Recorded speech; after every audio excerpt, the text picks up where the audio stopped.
फैसले की घड़ी है और रुझान आपके सामने जन टीवी की स्क्रीन पर आप देख सकते हैं।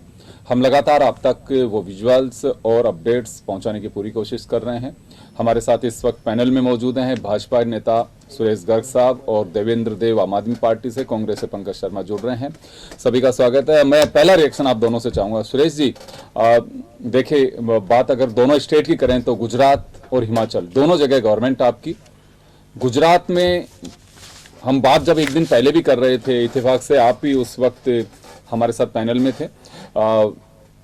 गुजरात को लेकर के कोई ज्यादा संदेह कहीं किसी को नजर नहीं आ रहा था और मुझे लगता है कि कांग्रेस भी पता नहीं क्यों सरेंडर मोड पे थी। एक अशोक गहलोत जाकर के वहां बार बार मीटिंग्स कर रहे थे।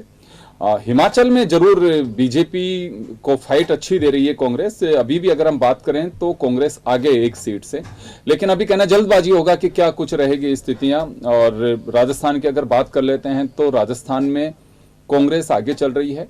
तो ओवरऑल जो अभी तक रुझान आ रहे हैं सामने, उनको लेके एक मैं रिएक्शन चाहूंगा। क्या कहेंगे इस पे आप? देखिए योगेंद्र जी, जनता ने नरेंद्र मोदी जी के ऊपर विश्वास किया है। आज जो नरेंद्र मोदी जी जो देश के प्रधानमंत्री हैं, वो वर्ल्ड के लीडर हैं। जनता ने उनके ऊपर विश्वास किया और जो मोदी जी की योजना है वो योजनाएं जन जन तक पहुंच रही है। इसलिए आज गुजरात के अंदर हमने जो भी आज तक के जो भी रिकॉर्ड है उस रिकॉर्ड को तोड़ते हुए 151 सीटों से आगे चल रहे हैं। तो ये लग रहा है कि मोदी जी के ऊपर विश्वास और भारतीय जनता पार्टी के ऊपर जनता ने विश्वास किया। हिमाचल प्रदेश में भी भारतीय जनता पार्टी सरकार बनाने जा रही है। निश्चित रूप से भारतीय जनता पार्टी बहुमत के आंकड़े को छू के और हिमाचल प्रदेश में भी सरकार बनाएगी। जहां तक उपचुनाव की बात है तो उपचुनाव में राजस्थान का जो है, राजस्थान में आपने देखा हुआ है कि हमेशा जो उपचुनाव होते हैं उसके अंदर जो लीडिंग जो शासन जिसका होता है उसके फेवर में जाने के चांसेस ज्यादा रहते हैं। लेकिन फिर भी हमारे अशोक पिचाई एक बार वैसे जरूर कहूंगा सर, देखिए ये बात सही है कि बाकी जगह तो चलिए आपका जो भी दावा होगा, लेकिन आप कह रहे हैं कि सत्ता पक्ष के प्रति रहते हैं। मैं पिछले गवर्नमेंट वसुंधरा राजे के वक्त की बात करना चाहूंगा कि लास्ट के अंदर भी जब चुनाव हुए, बाई इलेक्शन, चाहे पार्लियामेंट का हो चाहे असेंबली का हो, दोनों ही जगह पर भाजपा को मात खानी पड़ी बाई इलेक्शन में। तो ये कहना मुझे लगता है कि वर्तमान परिप्रेक्ष्य के हिसाब से नहीं, ये ट्रेंड नहीं है कि सत्ता पक्ष के साथ में ही जाता है।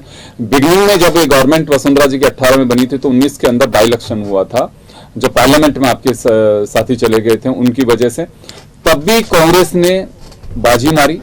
तो ये बाई इलेक्शन वाला जो ट्रेंड है वो समझ में नहीं बैठ रहा कि राजस्थान में बीजेपी कैसे बाई इलेक्शन में तो देखो, हम मुख्य मेन जो इलेक्शन है उसमें भारतीय जनता पार्टी हमेशा बाजी मारती है। और जो बाई इलेक्शन है उसमें अगर कांग्रेस अपना महारत हासिल है तो कोई बात नहीं, लेकिन जो मेन इलेक्शन है उसमें भारतीय जनता पार्टी हमेशा कांग्रेस से आगे रही है और हमेशा जीतती हुई है। चलो मैं आऊंगा आपके पास। ऐसा कुछ नहीं है कि चलिए देवेंद्र देव हमारे साथ में जुड़े हैं। देवेंद्र, हिमाचल में आप लोगों की स्थिति बहुत जैसे चाह रहे थे उसे बना नहीं पाए। हाँ, गुजरात में जरूर आप लोग 10 सीट पे आगे चल रहे हैं।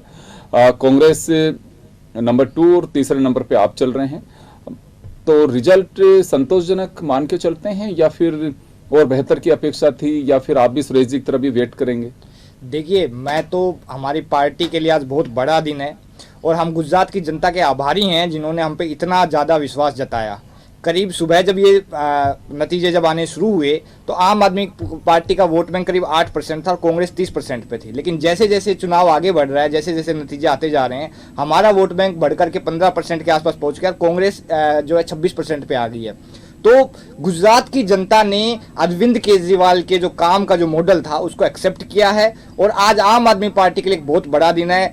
महज 10 साल के अंदर आम आदमी पार्टी राष्ट्रीय पार्टी बन चुकी है और देश की जनता ने दिखा दिया है कि इस देश में अब जुमले, अब झूठ नहीं चलेगा, धर्म की राजनीति नहीं चलेगी, अब स्कूल अस्पताल की रिजल्ट जो है कोई बात होगी। गुजरात में देखिए आप लोगों ने ताकत लगाई और आप जो कह रहे हैं वो मॉडल गुजरात के मॉडल को तो तोड़ नहीं पा रहा है। गुजरात की जनता को लगता है कि वो चाहे झूठ बोल रहे हो, चाहे आप करें जुमले की बात हो, चाहे संप्रदाय की बात हो, जो भी कुछ कर रहे हो, लेकिन गुजरात की पब्लिक तो मोदी को लाइक कर रही है।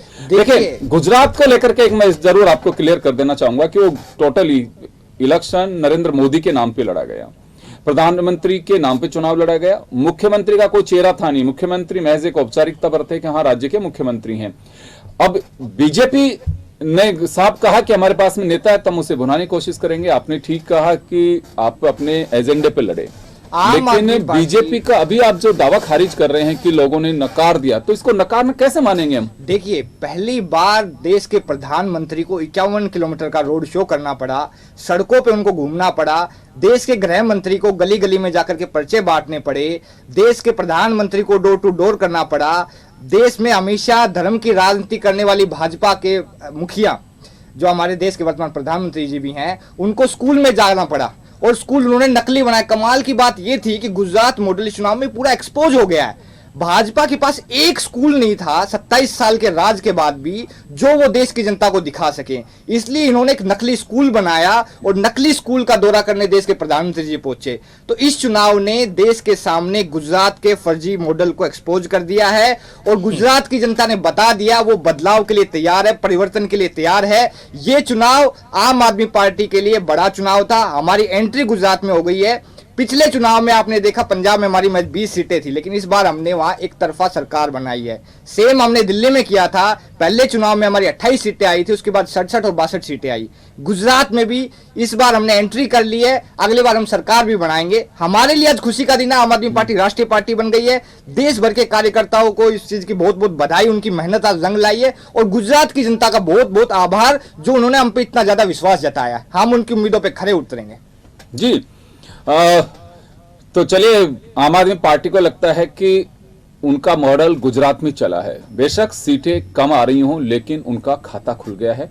और खाता खुलने के संकेत मैं आपको बताना चाहूंगा कि जैसे ही म्युनिसिपल कॉरपोरेशन के इलेक्शन जब गुजरात में हो रहे थे, तो सूरत में एक चौंकाने वाले परिणाम आए थे। उसी से लग रहा था कि ये बीजेपी को मात दे पाएगी, नहीं दे पाएगी, ये कहना तो बहुत मुश्किल है। लेकिन बीजेपी के साथ साथ अब आम आदमी पार्टी भी वहां के लोगों के बीच अपनी पैठ बना सकती है। वो इस विधानसभा चुनाव के जो सामने स्क्रीन पर आप जो रिजल्ट देख रहे हैं, उसको देख करके अभी फिलहाल जो रुझान सामने चल रहा है, उसमें 19-19 दोनों के, कांग्रेस और आम आदमी पार्टी 19-19 पर, यानी कि कड़ा मुकाबला आम आदमी पार्टी और कांग्रेस के बीच भी रहा है। वहां की पब्लिक ने लाइक किया है। और बीजेपी दूसरी तरफ 149 हाईएस्ट सीटें अब तक गुजरात की रही हैं जो कांग्रेस को मिली थी। अब ये रिकॉर्ड बीजेपी भी अगर तोड़ दे तो कोई बड़ी बात नहीं होगी। ये भी एक सबकी निगाहें टिकी होंगी कि क्या बीजेपी यह रिकॉर्ड तोड़ पाएगी। जीतने में मुझे कहीं संशय नहीं दिखाई दे रहा। और अगर जो ट्रेंड चल रहा है 150-51 के आसपास का, यह रिजल्ट, एक्चुअल रिजल्ट अगर बन जाएगा तो निश्चित रूप से पुराने रिकॉर्ड तोड़ दिए जाएंगे। तो चलिए, ये तमाम जो चीजें हैं उन्हें देखते हुए, लेकिन हम नजर रखेंगे राजस्थान के सरदार शहर पे भी, उत्तर प्रदेश के मैनपुरी पे भी, जहां डिंपल चुनाव लड़ रही है। यादव परिवार की साख व दाव पर है, क्योंकि नेताजी के नाम से फेमस मुलायम सिंह यादव दिवंगत होने के बाद अखिलेश, उनके जो बेटे हैं, उत्तर प्रदेश के पूर्व मुख्यमंत्री, उनकी पत्नी पूर्व सांसद भी हैं, वो चुनाव वहां से लड़ रही हैं। और रिजल्ट अभी तक जो सामने आ रहा है, डिंपल आगे चल रही हैं। क्योंकि एक देखिए, ये बाई इलेक्शन जो ज्यादातर होते हैं वो किसी के दिवंगत होने पे या सीट खाली की वजह हो सकती है कि आप कहीं पे छोड़ के चले गए या आपको सस्पेंड कर दिया गया। उनमें से एक सीट रामपुर की भी है। रामपुर में आजम खान का मताधिकार रोक लगने के बाद ये सीट खाली हुई है, उन्हें सस्पेंड किया गया।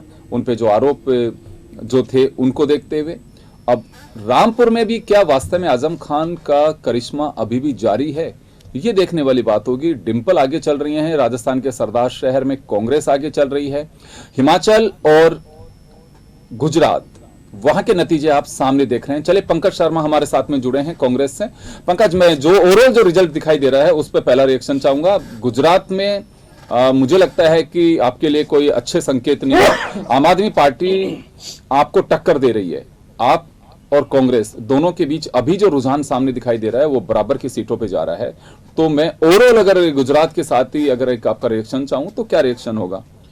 देखिए, गुजरात में हमने जो 27 साल का कुशासन था बीजेपी के, उसके नाम पे हम लोगों ने वहाँ वोट मांगे। और क्योंकि आपने देखा होगा कि पिछले कुछ समय में जो लगातार गुजरात में घटनाएं, बोले मोरबी कांड हो, भ्रष्टाचार का हो, इतनी दुखांति का होना हो, उसके बाद भी अगर वहाँ की जनता ने नकारा है तो हम निश्चित तौर पे हमें आत्ममंथन करने की जरूरत है। लेकिन कहीं ना कहीं मुझे ये लगता है कि आम आदमी पार्टी ने वहाँ कांग्रेस को सबसे ज़्यादा नुकसान पहुंचाने का काम किया है। आम आदमी पार्टी ने बीजेपी की बी टीम का काम करते हुए वहाँ जो कांग्रेस का कोर वोटर था उसमें डेंट लगाने का काम किया और उससे कांग्रेस को नुकसान हुआ है।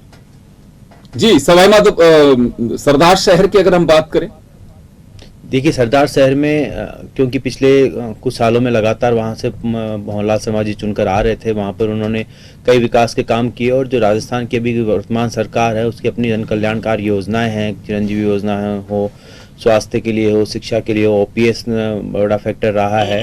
तो जो जनता ने है वहाँ जो पंडित जी ने काम किए थे उनके कामों पर, विकास कामों पर उन्होंने मोहर लगाई है।